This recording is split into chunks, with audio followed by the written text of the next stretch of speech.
Un jour, au petit matin de 1974, une scène de crime macabre a été découverte dans un terrain vague à Los Angeles, en Californie. Une jeune femme avait été violemment assassinée et, plus troublant encore, elle avait été coupée en deux et mutilée. Le meurtre d'Elizabeth Short, qui fut rapidement surnommée la Dahlia Noire, suscita des gros titres de la presse à sensation, des rumeurs et des spéculations. Cette affaire non résolue hante Hollywood depuis lors.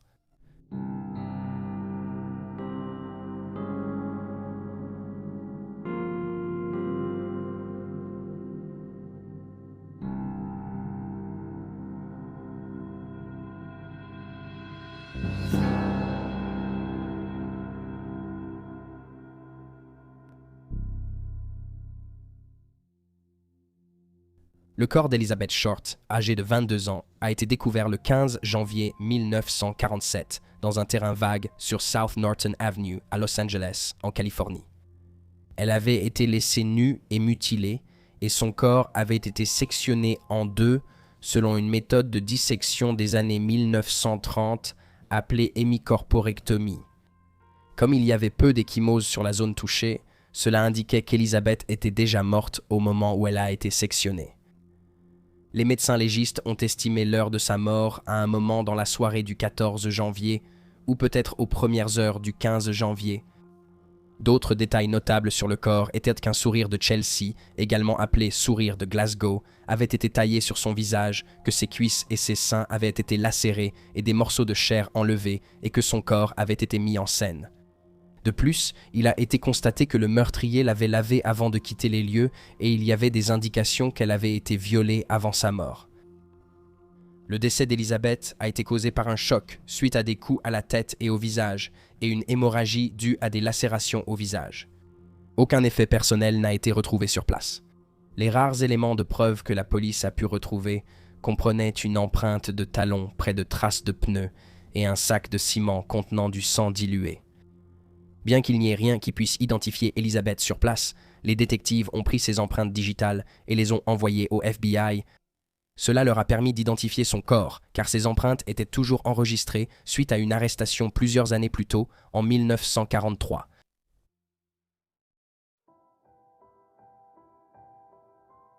Elizabeth est née le 29 juillet 1924 à Boston, dans le Massachusetts. Elle était la troisième des 5 filles nées de Cleo Alvin Short Jr. et de son épouse Phoebe May Sawyer. Le couple s'était marié dans le Maine en 1918 et avait déménagé plusieurs fois avant de s'installer dans le Massachusetts en 1927. Cleo était un marin de la marine américaine qui a ensuite travaillé comme constructeur de parcours de mini-golf, mais il a perdu la majeure partie de ses économies lors du krach boursier de 1929. L'année suivante, il a disparu et sa voiture a été retrouvée sur le pont de Charlestown. On pensait qu'il s'était suicidé après le choc financier. Après cela, Phoebe a commencé à travailler comme comptable pour subvenir à ses besoins et à ceux de ses filles. Le reste de l'enfance d'Elizabeth fut assez calme, bien qu'il soit noté qu'elle a souffert d'asthme sévère et de bronchite dans sa jeunesse, ce qui l'a amenée à subir une opération des poumons à l'âge de 15 ans. Par la suite, elle a passé plusieurs hivers en Floride chez des proches afin d'atténuer ses symptômes. De plus, elle n'a jamais terminé le lycée. À la fin de 1942, à l'âge de 18 ans, Elizabeth a déménagé à Vallejo, en Californie, pour vivre avec son père. Plus tôt cette année-là, Cleo avait envoyé une lettre à sa mère pour expliquer qu'il n'était en fait pas décédé, mais qu'il était parti pour commencer une nouvelle vie. Cependant, les retrouvailles entre le père et la fille ne furent pas heureuses et ils se disputaient régulièrement l'un avec l'autre. Cela a poussé Elizabeth à quitter la maison de son père. Elle a d'abord commencé à vivre avec un sergent de l'US Air Force et travaillait à l'échange de la base, aujourd'hui connue sous le nom de base de la Vandenberg Space Force. Mais ce mode de vie n'a pas duré longtemps, car Elizabeth aurait été victime de mauvais traitements de la part du sergent de l'Air Force. Vers le milieu de 1943, elle a déménagé à Santa Barbara, où elle a ensuite été arrêtée pour avoir consommé de l'alcool alors qu'elle était mineure. C'est ainsi que les enquêteurs ont pu l'identifier après son meurtre en 1947. Bien qu'elle ait été renvoyée à Boston après son arrestation, Elizabeth n'est pas restée très longtemps. À la place, elle s'est rendue en Floride, où elle a rencontré un nouvel homme, le major Matthew Michael Gordon Jr., un officier de l'armée de l'air qui devait être envoyé en Asie du Sud-Est, alors que la Seconde Guerre mondiale faisait rage. Elizabeth a dit à ses amis que son nouveau prétendant lui avait écrit pour la demander en mariage, qu'elle a accepté. Cependant, Matthew est mort dans un accident d'avion le 10 août 1945. Un peu moins d'un an plus tard, en juillet 1946, Elizabeth partit pour la Californie rendre visite à une vieille connaissance, le lieutenant de l'armée de l'air Joseph Tickling, qui était en poste à Long Beach. Elizabeth a passé la majeure partie de ses derniers mois dans la région de Los Angeles, travaillant comme serveuse et vivant dans une chambre louée derrière le nightclub Florentine Gardens sur Hollywood Boulevard. Elle a été vue vivante pour la dernière fois le 9 janvier, près d'une semaine avant son meurtre, lorsqu'elle est rentrée chez elle après un voyage à San Diego avec un homme marié qu'elle fréquentait, Robert Red Manley, âgé de 25 ans. Il a déclaré aux enquêteurs qu'il l'avait déposée à l'hôtel Biltmore et qu'elle prévoyait de retrouver l'une de ses sœurs plus tard dans l'après-midi. D'autres témoins, notamment le personnel de l'hôtel, ont vu Elizabeth dans le hall du Biltmore en train d'utiliser le téléphone public. Elle a ensuite été aperçue au Crown Grill, un bar à cocktails situé sur South Olive Street, non loin de l'hôtel.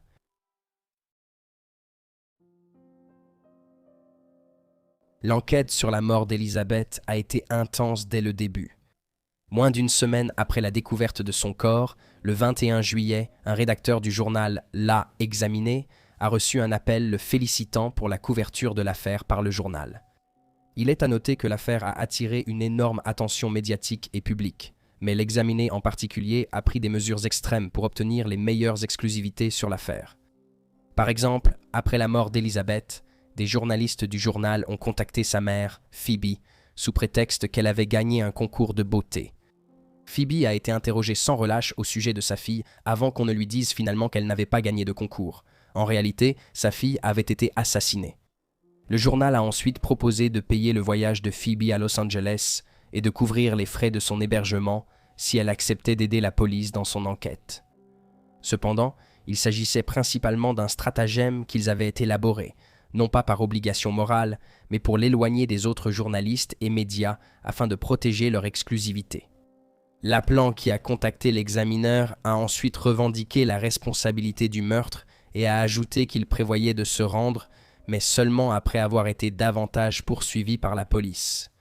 Avant de raccrocher, il déclara que le rédacteur en chef et son journal devaient s'attendre à recevoir par courrier quelques souvenirs de Beth Short. Juste 3 jours après cela, les bureaux de l'examineur a reçu une enveloppe manille. Collée sur le devant, en lettres découpées dans des journaux, on pouvait lire « The Los Angeles Examiner » et d'autres journaux de Los Angeles. Un autre message sur le devant disait « Voici les affaires de Dahlia, lettre à suivre ».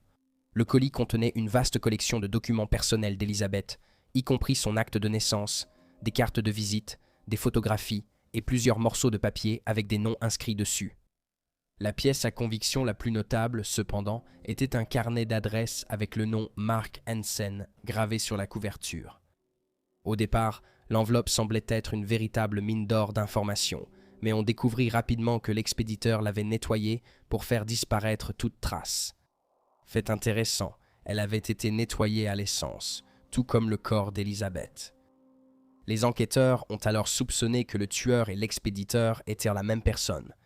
Les autorités ont repris espoir lorsqu'elles ont appris que, malgré les énormes efforts déployés pour détruire les traces, des experts avaient réussi à relever plusieurs empreintes digitales sur l'enveloppe. Mais quelques semaines plus tard, cet espoir a été anéanti lorsque le FBI a découvert que les empreintes avaient été compromises pendant le transport. Le 24 janvier, le même jour où l'expert a reçu l'enveloppe, les enquêteurs ont reçu des rapports concernant des effets personnels de femmes aperçues dans une benne dans une ruelle située à environ 3,2 km de la scène du crime. Les objets consistaient en une chaussure en daim noir et un sac à main. Bien qu'ils aient été récupérés par la police, ils avaient été nettoyés à l'essence, ne laissant presque aucune preuve. 2 jours plus tard, le 26 janvier, l'examinateur a reçu une autre lettre. La note manuscrite disait « Voici, remise mercredi 29 janvier, 10 h du matin. Je me suis bien amusé avec la police, vengeur de la Dahlia noire. » L'auteur ajouta qu'il allait se rendre à un endroit précis, mais alors que la police l'attendait, il ne s'est jamais présenté. Dans l'après-midi du 29 janvier, l'examinateur reçut une autre enveloppe. Elle contenait une lettre composée de lettres découpées et collées qui disait « J'ai changé d'avis. Vous ne me donneriez pas une chance équitable. » Le meurtre de Dahlia était justifié. Le Herald Express, un autre journal local, a également reçu des lettres fabriquées de la même manière. L'une disait « J'abandonnerai le meurtre de Dahlia si j'obtiens 10 ans. N'essayez pas de me retrouver. » L'enquête s'est calmée pendant quelques semaines, mais pas pour longtemps. Le 14 mars, une pile de vêtements pour hommes a été aperçue au pied de Breeze Avenue à Venice, un quartier de Los Angeles. Un gardien de plage a été le premier à remarquer l'étrange tas de tissus et il l'a signalé au capitaine des sauveteurs qui à son tour a informé la police. Les vêtements se composaient d'un ensemble veste et pantalon en tweed bleu à chevrons, d'un t-shirt marron et blanc, de sous-vêtements, de chaussettes et d'une paire de mocassins décontractés couleur beige, taille 40, US 8. À l'intérieur des vêtements se trouvait ce qui semblait être une lettre de suicide qui disait « À qui de droit, j'ai attendu que la police m'arrête pour le meurtre du Dahlia noir, mais cela n'est pas arrivé. Je suis trop lâche pour me rendre, alors c'est la meilleure issue pour moi. Je n'ai pas pu m'en empêcher, tout ça. Désolé, Marie. » Malgré la lettre et les vêtements, aucune preuve n'a été trouvée indiquant à qui appartenaient ces objets et on ignore encore aujourd'hui si l'auteur de la lettre était réellement le coupable derrière la mort d'Elizabeth. En se basant sur les preuves reçues, la police a jugé le carnet d'adresses comme l'indice le plus utile. Ils ont découvert que Mark Hansen était un homme d'affaires local et fortuné qui possédait plusieurs boîtes de nuit et théâtres dans la région de Los Angeles. Fait notable, il connaissait Elizabeth. Elle avait déjà séjourné chez lui avec certaines de ses amies. Hansen a également pu identifier le sac à main et la chaussure retrouvés dans la ruelle comme appartenant à la jeune femme de 22 ans. Une enquête plus approfondie a conduit les détectives vers une amie d'Elizabeth, Anne Toff, qui leur a raconté que la jeune femme avait récemment repoussé les avances sexuelles de Hansen et a suggéré que cela pourrait être un motif possible pour son meurtre. Finalement, cependant, Hansen a été écarté de l'enquête. Au fil des décennies, de nombreux autres suspects ont été envisagés et plus de 150 hommes interrogés dans les semaines suivant le crime. Le meurtre d'Elizabeth est entouré de ouï-dire, de rumeurs et de spéculations, ce qui peut rendre difficile la distinction entre les faits et la fiction. En 2003, l'un des détectives originaux de l'affaire, Ralph Asdell, a déclaré aux médias qu'il pensait que le meurtrier était un homme aperçu près de la scène du crime dans les premières heures du 15 janvier 1947. L'homme avait une berline qui était garée à proximité et aurait été effrayé par un voisin qui est passé en voiture près de lui alors qu'il se tenait sur le terrain où le corps d'Elizabeth a été retrouvé. L'homme aurait regardé à l'intérieur du véhicule qui passait avant de monter dans sa voiture et de s'en aller. Cependant, cet homme a été retrouvé dans un restaurant local où il travaillait et a ensuite été écarté de l'enquête. Red Manley, l'homme qui a déposé Elizabeth à l'hôtel le 9 janvier, a été l'une des dernières personnes à l'avoir vue vivante et, comme il était marié, il est rapidement devenu un suspect dans l'affaire. Cependant, il a ensuite été écarté comme suspect car une grande partie de son récit a pu être corroborée et il n'y avait aucune preuve le liant au meurtre. De plus, il a réussi plusieurs tests au détecteur de mensonges qui, à l'époque, étaient considérés comme l'innocentant. Peut-être que le suspect le plus notable à avoir émergé au fil des années est George Hodel. Né à Los Angeles en 1907, il était décrit comme étant très instruit et incroyablement intelligent, affichant un QI de 186. Hodel a obtenu son diplôme de fin d'études secondaires tôt, à l'âge de 15 ans, puis il s'est inscrit à l'Institut de technologie de Californie, mais il a quitté l'établissement un an plus tard dans des circonstances troubles, après qu'il a été révélé qu'il avait une liaison avec la femme d'un professeur. Il s'est ensuite inscrit à l'Université de Californie à Berkeley, où il obtiendra plus tard un diplôme de médecine en 1938. Hodel avait attiré l'attention de la police dès le début de l'enquête. Il était un professionnel de santé qualifié, et les détectives supposaient qu'une personne ayant des compétences médicales avait découpé le corps d'Elizabeth. Bien qu'il ait fait l'objet d'une enquête dans le cadre de l'affaire initiale, son statut de suspect potentiel n'a été rendu public que des décennies plus tard, en 2003. Hodel avait un passé tumultueux. En 1949, sa fille de 14 ans, Tamar, l'a accusé d'abus sexuels et de l'avoir mise enceinte. Elle en avait parlé à sa mère, la deuxième épouse de Hodel, qui a ensuite transmis l'information à la police. Odell et son assistant ont tous deux été arrêtés pour avoir prétendument pratiqué un avortement sur Tamar quelques mois plus tôt, et lors du procès très médiatisé, 2 témoins ont déclaré avoir vu le docteur violer sa fille. Un autre témoin, Fred Sexton, un ami de longue date de Odell, a admis qu'il avait lui aussi tenté d'abuser de Tamar. Une femme nommée Barbara Sherman, qui était présente au moment des faits, a refusé de témoigner et est revenue sur ses aveux antérieurs selon lesquels elle aurait participé à l'agression de la jeune fille de 14 ans. Elle a ensuite été condamnée à 3 ans de mise à l'épreuve après avoir plaidé coupable d'avoir contribué à la délinquance d'un mineur. Malgré ses aveux, cependant, Odell a été acquitté et Tamar a été placée dans un centre de détention pour mineurs. Les avocats de son père ont mené une campagne de diffamation efficace qui a poussé beaucoup de gens, y compris des membres de sa propre famille, à la traiter de menteuse en quête d'attention. Bien que Odell ait été acquitté, le bureau du procureur de Los Angeles a décidé après le procès de placer son domicile sur écoute. En plus des accusations d'abus sexuels, Tamar a également affirmé que son père était un meurtrier. Sa résidence a ensuite été mise sur écoute entre le 18 février 1950 et le 27 mars 1950.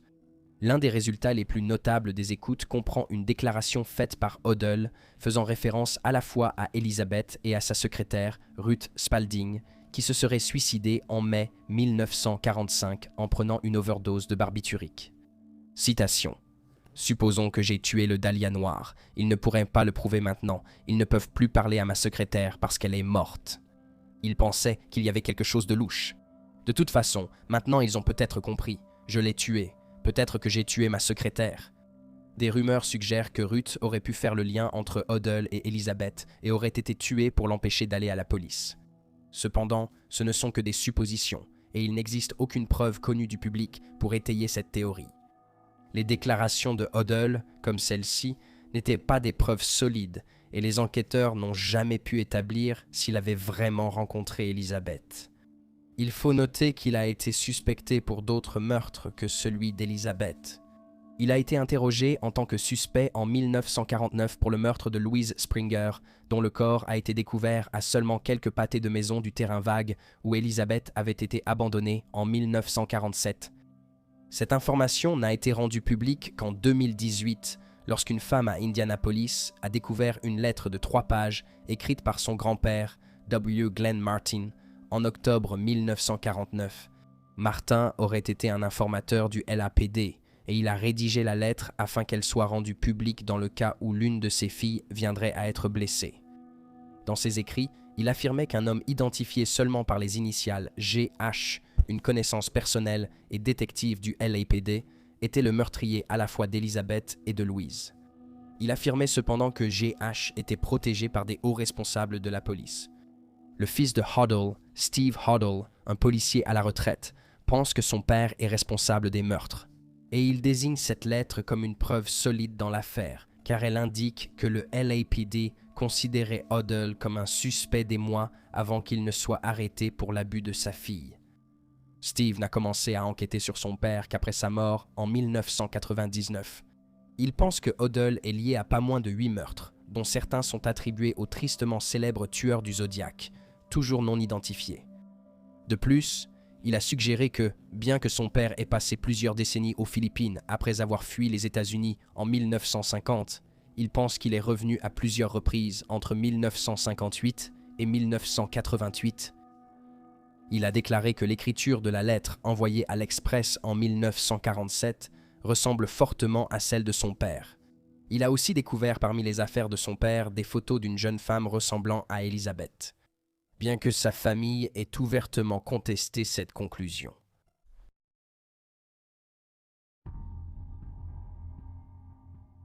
L'affaire d'Elizabeth est devenue une impasse quelques mois seulement après la découverte de son corps. Au printemps 1947, les enquêteurs avaient épuisé toutes les pistes. Officiellement, l'affaire reste non résolue. Beaucoup de preuves ont disparu avec le temps et la plupart des témoins et enquêteurs initiaux sont maintenant décédés. La mère d'Elizabeth est décédée en 1992 sans jamais savoir qui avait si violemment ôté la vie de sa fille.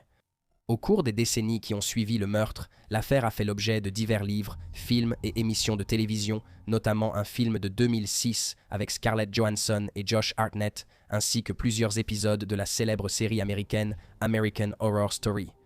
L'hôtel Biltmore, où Elizabeth a été déposée la semaine précédant sa mort, proposait même un cocktail Black Dahlia.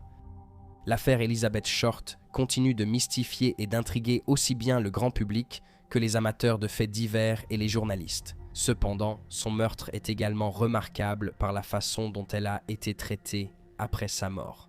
Son affaire a été fortement sensationnalisée, des détails faux ont été communiqués au public et Elizabeth a, d'une certaine manière, été tenue responsable de son propre meurtre. Selon l'écrivain William G. Mann, une étude de l'époque montrait que la grande majorité des gens pensaient que les femmes séduisantes étaient, je cite, des victimes participantes dans leurs agressions sexuelles. Il est plus que probable que la misogynie ait entaché à la fois les premiers reportages sur l'affaire et l'enquête. Les journaux ont écrit qu'elle était une jeune femme hypersexualisée qui, je cite, rôdait sur Hollywood Boulevard, et l'examinait a même affirmé qu'elle avait été vue pour la dernière fois portant une jupe moulante et un chemisier transparent. Certains rapports affirmaient à tort qu'elle était travailleuse du sexe, et même si c'était vrai, cela ne justifierait pas son meurtre. D'autres écrivaient qu'elle avait été torturée, bien que l'autopsie ne le confirme pas. Il a également été allégué qu'elle était enceinte au moment de sa mort, mais cela a aussi été démenti par le rapport d'autopsie. Des journalistes ont enquêté sur l'hypothèse qu'Elizabeth était lesbienne après que le coroner adjoint a déclaré qu'elle n'avait pas de relations sexuelles avec des hommes. Cela a été interprété comme un manque d'intérêt pour les hommes, ce qui a conduit à une recherche infructueuse d'informations sur ses relations et sa vie sexuelle en tant que supposée femme homosexuelle. L'auteur William G. Mann affirme qu'il cherche à dissiper ces rumeurs ainsi que le récit selon lequel Elizabeth Short était une sorte de femme fatale. Ayant récemment écrit un livre sur sa vie, il a noté qu'elle avait écrit dans l'une de ses lettres à Matt Gordon, son fiancé décédé en 1945, je cite, « J'aimerais voler aussi ». Mann a déclaré « Pour moi, cette phrase m'a vraiment donné un aperçu de sa personnalité. Elle voulait voler au sens figuré, elle voulait voir le monde. » Elizabeth, au fond, était simplement comme n'importe quelle autre personne. Elle voulait explorer ce que le monde avait à offrir, aimer et être aimée, et vivre jusqu'à un âge avancé. Et c'est une tragédie qu'elle n'ait jamais pu réaliser ses rêves. Et voilà les faits.